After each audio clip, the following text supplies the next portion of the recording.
श्रीमात्रे नमः। आप सभी साधकों का स्वागत है। आज के सत्संग में हम बात करेंगे सौंदर्य लहरी श्लोक 5 के बारे में। सौंदर्य लहरी श्लोक 5 आपको एक आकर्षक व्यक्तित्व और इस ब्रह्मांड में किसी भी प्राणी को मोहित करने की शक्ति प्रदान कर सकता है। चलिए इस सत्संग का परिचय देखते हैं। पहले टॉपिक में हम श्लोक 5 देखेंगे, दूसरे टॉपिक में श्लोक 5 का अर्थ देखेंगे, तीसरे टॉपिक में मैं आपको 5वें श्लोक की साधना शास्त्रों के अनुसार कैसे करें यह मैं आपको बताऊंगा। और चौथा जो टॉपिक है उसमें हम उसके 5वें श्लोक के लाभों के बारे में बात करेंगे, क्या लाभ आपको मिलेंगे। तो सौंदर्य लहरी 5वां श्लोक इस प्रकार है। हरिस्त्वाम् आराध्यां प्रणतजन सौभाग्यजननीं पुरानारी भूत्वा पुररिपुमपि क्षोभम् अनयत स्मरो अपि त्वां नत्वा रतिनयनलेयो न वपुषा मुनीनामप्यन्तः प्रभवति हि मोहाय महताम्। तो ये था सौंदर्य लहरी का 5वां श्लोक। इसका अर्थ देखते हैं, फिर बाद में मैं एक्सप्लेन करूँगा। इसका अर्थ इस प्रकार है। हे माता, भगवान हरि ने आपकी कृपा के लिए तपस्या की थी। आपके वरदान के कारण भगवान हरि ब्रह्मांड के कल्याण के लिए मोहिनी रूप लेने में सक्षम थे। वह मोहिनी रूप इतनी सुंदर थी कि शिव का मन काम से भर गया था। कामदेव की पत्नी रति ने भी आपकी पूजा की थी और आपके वरदान के कारण वह और कामदेव सभी प्राणियों के मन पर शासन कर सकते हैं। यहाँ तक कि ऋषि और मुनि को भी अपने मन को नियंत्रित करने के लिए प्रयास की आवश्यकता होती है। मन को नियंत्रित करना आपकी कृपा से ही संभव है। तो ये था अर्थ। मैं अब इसको एक्सप्लेन करता हूँ। भगवान हरि अर्थात भगवान विष्णु ने माँ ललिता देवी की पूजा की थी। माता के वरदान के कारण भगवान इस ब्रह्मांड में किसी भी प्रकार का कार्य कर सकते हैं। भगवान विष्णु ब्रह्मांड के कल्याण के लिए एक सुंदर मोहिनी रूप लेने में सक्षम थे। यह इतना सुंदर था कि इसे देखकर शिव जी का भी मन काम से भर गया था।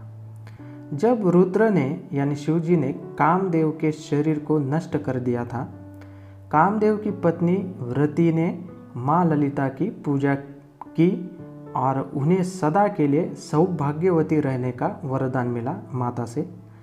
कामदेव को फिर से अस्तित्व में लाया गया। कामदेव को केवल रति अपनी सुंदर आंखों से देख पा रही थी, यानी सिर्फ वही देख पाती थी। माता के वरदान से रति और कामदेव दोनों ही इस ब्रह्मांड में किसी भी प्राणी के मन पर राज कर सकते हैं।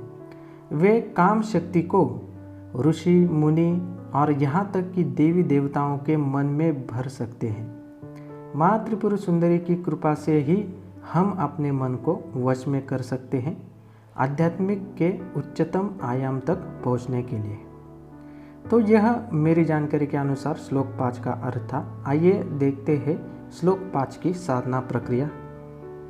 सौंदर्य लहरी श्लोक 5 की साधना कैसे करें।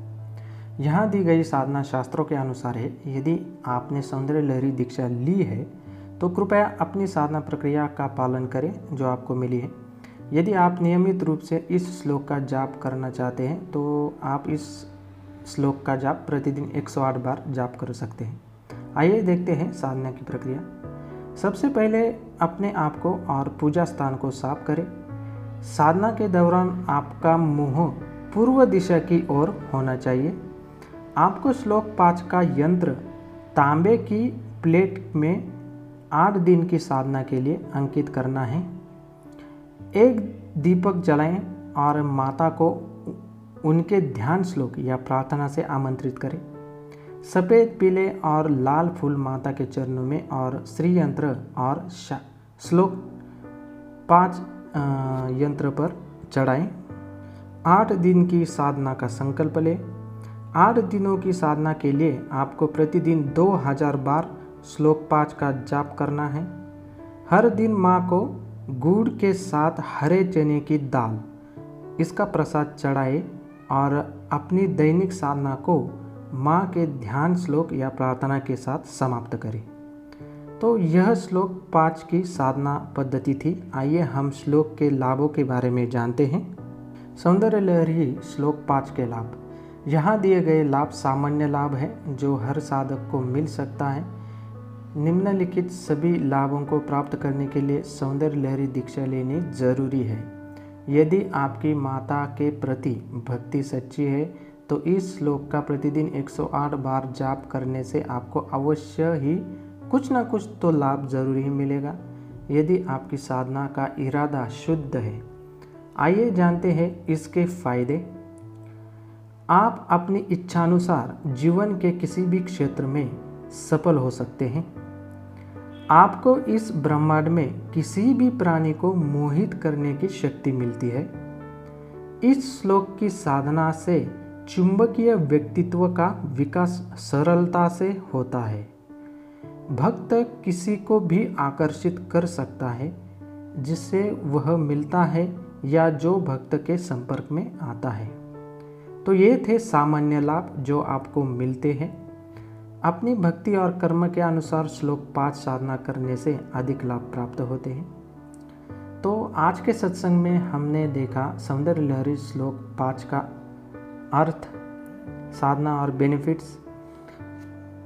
तो अगले सत्संग में हम आगे श्लोक जो आएंगे उनके बारे में जानेंगे। आप सभी साधकों को धन्यवाद। श्रीमात्रे नमः, श्रीमात्रे नमः, श्रीमात्रे नमः।